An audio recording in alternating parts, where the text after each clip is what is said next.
Une semaine après leur élimination en demi-finale de la Ligue Magnus, les Ducs se remettent de leur déception. Beaucoup de joueurs étrangers sont rentrés au pays, d'autres gardent un rendez-vous quotidien à la patinoire histoire de ne pas couper avec la glace. Ça amène des images assez originales comme Pierre-Luc Laprise qui s'improvise gardien et finalement ça lui va pas si mal. Pierre-Luc justement vient d'annoncer qu'il re-signait à Angers pour une année supplémentaire. Surtout l'expérience que j'ai vécue ici cette année. C'était ma première année en Europe. Puis c'était une de mes belles années de hockey. J'ai toute l'organisation ici, le professionnalisme. En plus, l'équipe qu'on avait, et la ville surtout, les partisans, tout ça a fait en sorte que ça jouait à ma décision. Puis on est venu avec une entente. Puis je suis très content de rester ici pour l'année prochaine. On peut commencer à parler du visage de l'équipe version 2009-2010.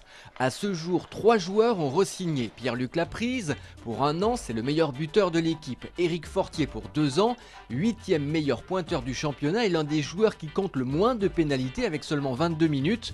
Enfin, Jonathan Bellemare a re-signé pour 2 saisons supplémentaires. C'est le 6e meilleur pointeur de la Ligue Magnus.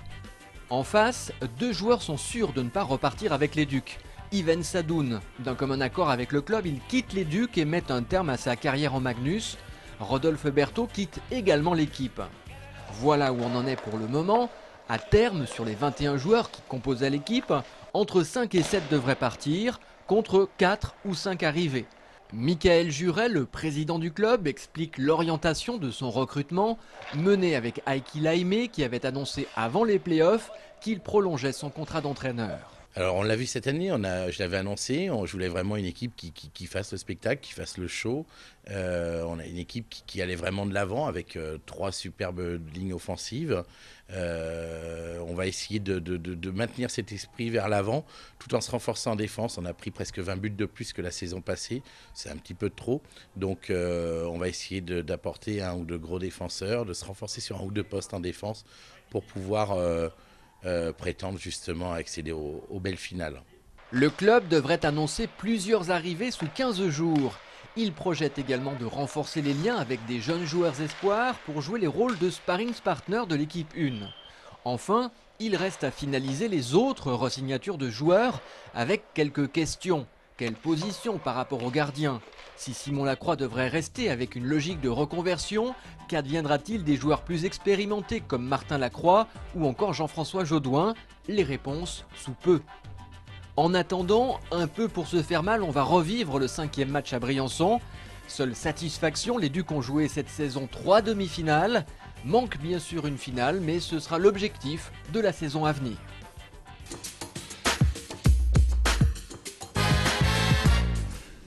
C'est très dur. Très dur.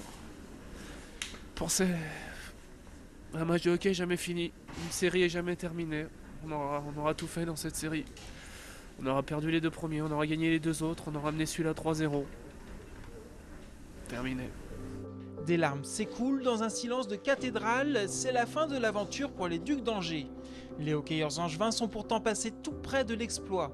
Les regrets et la tristesse sont immenses. Il faut dire que la qualification pour la finale de la Ligue Magnus était vraiment très proche.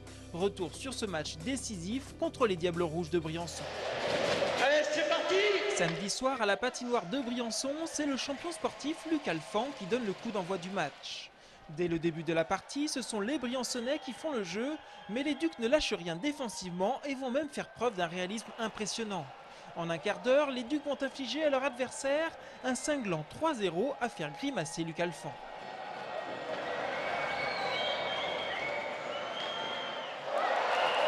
Jonathan Bellemare, Martin Lacroix puis Éric Fortier lancent la partie de la plus belle des manières.